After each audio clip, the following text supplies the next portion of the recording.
그러면 이러한 이제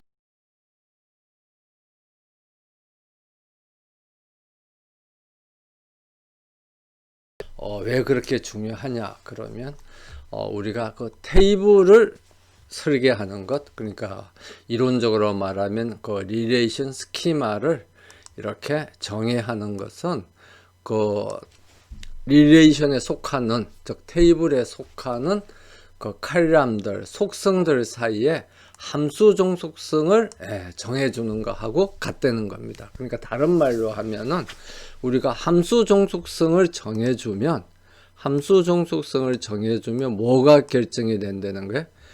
테이블의 스키마, 리레이션의 스키마가 결정이 된다는 겁니다. 그러니까 다른 말로 하면 이거 두 개가 서로 동격이라는 거예요. 그래서 예를 들면 이제 우리가 이런 테이블을 하나 만들었어요.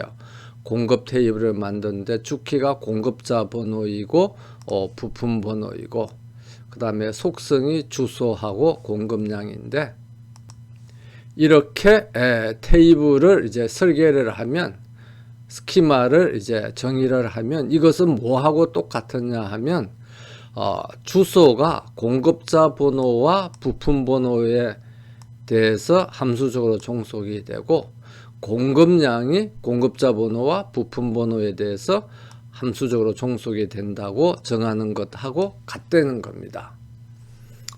이걸 이제 예를 들면 그 우리가 앞에서 이야기한 그 함수 종속성 사이에 그 법칙을 사용을 하면 이렇게 두 개로 뭐 굳이 표현할 필요 없이 공급자 번호하고 부품 번호가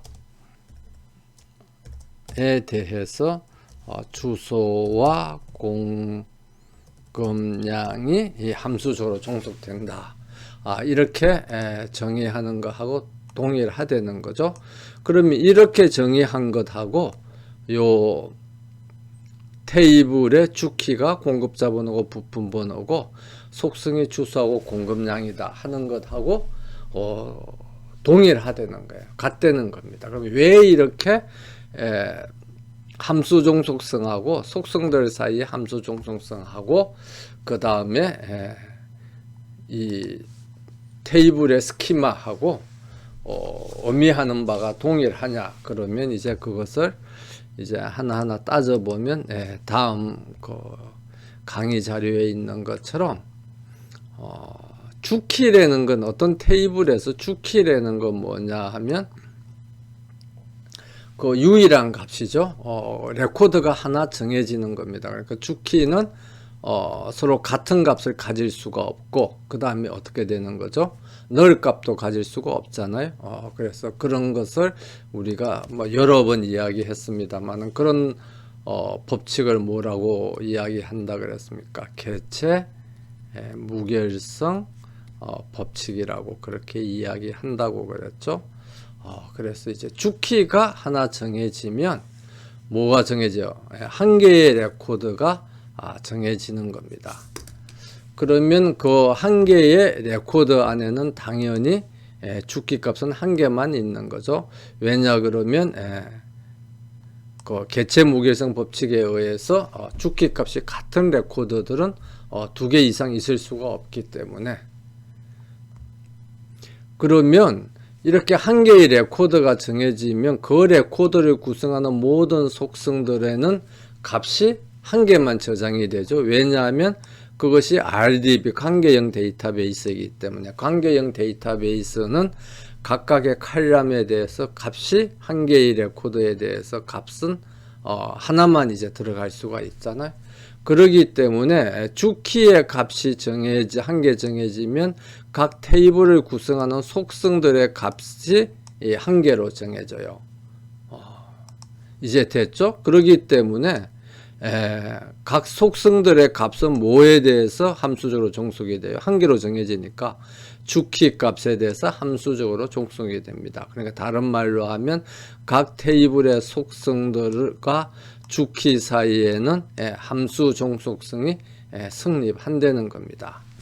그래서 우리가 테이블을 설계하면 테이블 스키마를 정의하면 그 테이블을 구성하는 속성들하고 주키들 사이에 함수 종속성이 정해지거든요. 그러면 그걸 가지고 우리가 그 테이블이 잘 설계됐는지 또는 잘 설계되지 않았는지 우리가 판단을 할 수 있다는 겁니다. 그래서 그 테이블이 나타내는 함수 종속성, 여기서 이제 함수 종속성은 완전 함수 종속성을 이야기를 하는 거죠. Full Functional Dependency. 부분 함수 종속성이나 추이적 함수 종속성은 우리가 앞에서 함수 종속성의 법칙에서 이야기한 것처럼 우리가 저장할 필요가 없어요. 왜냐하면 완전 함수 종속성으로부터 항상 만들어낼 수 있는 거기 때문에 그걸 그대로 나타낼 필요는 없습니다. 그러면 테이블이 나타내는 완전 함수 종속성하고 속성들 사이에 완전 함수 종속성하고 이제 비교를 해봐 가지고 이게 서로 똑같다 그러면 우리가 설계한 테이블이 실제 현상에 있어서의 그 속성들 사이의 관계를 잘 나타낸 거다. 그러니까 실제 속성들 사이에 완전 함수 종속성이라는 건 다른 말로 하면은 이게 이제 뭘 말하느냐 그러면 실제 현상에서의 속성들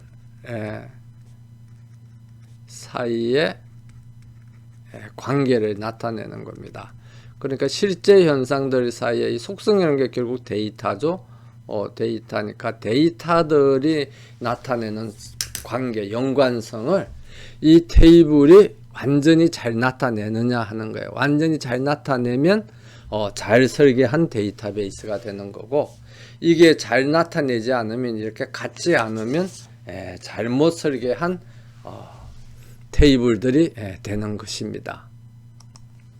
그래서 이 테이블을 이렇게 설계하고, 이 테이블의 주키가 공급자 번호하고 주소다. 우리가 이렇게 정의를 하면 공급자 번호하고, 제가 잘못 이야기했네요. 공급자 번호하고 부품 번호다. 이렇게 이제 정의를 하면 이 테이블이 나타내는 이제 완전 함수 종속성은 뭐냐 그러면 주소하고 공급량, 주키가 아닌 이 칼럼들인 주소와 공급량은 뭐에 대해서 함수적으로 종속이 된다는 겁니까? 공급자 번호하고 부품 번호에 대해서 함수적으로 종속이 된다는 고 말하는 것하고 같아요. 그러니까 이 테이블의 구조가 이렇다 하는 거는 이 칼럼들 사이의 함수 종속성이 이렇다 하고 말하는 거하고 이제 똑같다는 겁니다. 그러면 이 칼럼들 사이의 함수 종속성하고 그 다음에 실제 이 속성들, 실제 현상에서 이 데이터들 사이, 이 속성들 사이의 함수 종속성을 비교해 보면 이제 우리가 설계한 테이블이 실제 현상에서 속성들 사이의 관계를 잘 나타냈는지 우리가 그걸 판단을 할 수가 있는 거죠. 그런데 이제 실제 현상에서 그 데이터들 사이의 관계를 보니까 주소는 공급자 번호하고 부품 번호에 대해서 또 종속되지만 이건 부분 함수 종속성이고, 완전 함수 종속성은 공급자 번호에 대해서 완전 함수 종속성을 가지는 거고, 공급량은 공급자 번호와 부품 번호에 대해서 완전 함수 종속성을 가지는 겁니다. 왜냐하면 이제 공급자 번호가 같으면 주소가 같기 때문이죠. 여기에 공급자 번호가 S1이면, 그 다음에 공급자 번호가 S2면 주소가 부산 이렇게 되는 겁니다. 그렇게 되기 때문에 주소는 공급자 번호만 알아도 되는 거죠. 그러면 실제 현상들 사이에 속성들 사이의 관계하고 그 다음에 이 테이블이 나타내는 함수 종속성하고 같지 않잖아요. 그런데 이 테이블이 나타내는 함수 종속성은 이 테이블의 구조, 이 테이블을 이렇게 설계했다는 거하고 같거든요. 그러면 다른 말로 하면 이 테이블을 이렇게 설계했는데 이 설계된 테이블이 실제 현상들 사이에 데이터들 사이의 관계를 하고 같지 않다. 잘못 나타낸다는 거예요. 잘못 나타냈으니까 어떻게 된 거예요? 잘못 설계된 데이터베이스다. 우리가 이렇게 이야기를 할 수 있다는 겁니다. 그러면 우리가 테이블을 이렇게 공급 테이블을 하나 만들고 어느 공급자 번호하고 부품 번호로부터 얼마만큼을 공급받았느냐. 그래서 주키가 공급자 번호하고 부품 번호의 테이블을 하나 만들고 그 다음에 공급자의 주소를 나타내는 테이블을 하나 만들고 이 테이블의 주키는 이제 공급자 번호이고 이렇게 테이블을 두 개를 만들면 이 테이블이 나타내는 완전 함수 종속성은 뭐냐 그러면 테이블의 주키가 아닌 공급량은 테이블의 주키인 공급자 번호와 부품 번호에 대해서 함수적으로 종속이 되고 이 테이블이 나타내는 그 완전 함수 종속성은 여기 있네요. 완전 함수 종속성은 주소는 공급자 번호에 대해서 함수적으로 종속된다는 거죠. 그런데 실제 현상에서 데이터들 사이의 관계를 이제 살펴보니까 이것들 사이에 존재하는 완전 함수 종속성은 어떻게 되느냐 그러면 우리가 앞에 슬라이드하고 마찬가지로 공급량은 공급자 번호와 부품 번호에 대해서 함수적으로 종속이 되고 주소는 공급자 번호에 대해서 함수적으로 종속이 된다는 겁니다. 그렇게 보니까 실제 현상들 사이에 데이터들 사이의 관계를 나타내는 완전 함수 종속성하고 이 두 개의 테이블이 나타내는 완전 함수 종속성하고 똑같죠? 그러니까 다른 말로 하면 이 테이블이 나타내는 속성들 사이에 칼럼들 사이의 관계는 실제 현상에 있어서 데이터들 속성들 사이 또는 칼럼들 사이의 관계하고 같다는 겁니다. 그러니까 이 테이블은 잘 설계한 테이블이라는 겁니다. 그래서 이렇게 테이블이 잘 설계됐기 때문에 뭐가 없어요? 데이터의 중복이 없다는 겁니다. 그런데 앞에 그 강의 유인물에서 슬라이드에서의 테이블을 보면 이 실제 현상에 있어서 데이터들 사이에 관계를 나타내는 완전 함수 종속성하고 이 테이블이 나타내는 완전 함수 종속성하고 같지 않잖아요. 그러니까 이 테이블은 실제 현상에 있어서 속성들 사이의 완전 함수 종속성을 제대로 나타내지 못한 거죠. 그러니까 잘못 설계된 잘못 만들어진 테이블이라는 겁니다. 그래서 그렇게 잘못 만들어졌기 때문에 무슨 문제가 생겨요? 데이터의 중복이 생긴다는 겁니다. 그래서 공급자의 주소가 S1에 대해서는 3번 입력이 돼 있고 S2에 대해서는 2번 입력이 돼 있다는 겁니다.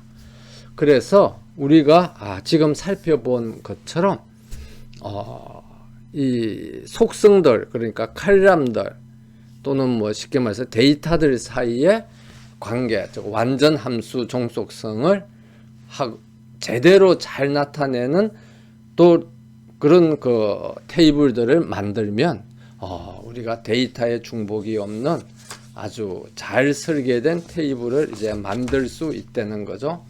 그래서 그 해당되는 테이블이 얼마나 실제 현상들 사이에 그 속성들 사이의 관계, 즉 함수 종속성을 잘 나타내는가를 판단하는 기준이 뭐냐 그러면 그것이 정규형인 겁니다. 그래서 우리가 그 처음 그 유인물에서 살펴봤듯이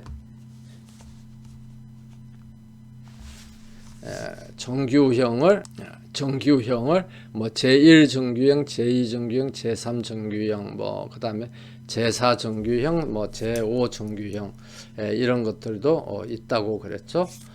그래서 이런 이제 정규형의 등급이라는 거는 다른 말로 하면 데이터의 중복이 얼마나 많이 있느냐, 그건 현상인 거고, 그 원인적인 관점에서 이야기하면은 테이블이 실제 현상에 있어서 칼럼들 사이에, 속성들 사이에 함수 종속성을 얼마나 잘 나타내느냐 하는 거, 나타내는 정도를 등급화해서 표현한 것이 이제 정규형이다. 우리가 그렇게 이야기를 할 수가 있습니다.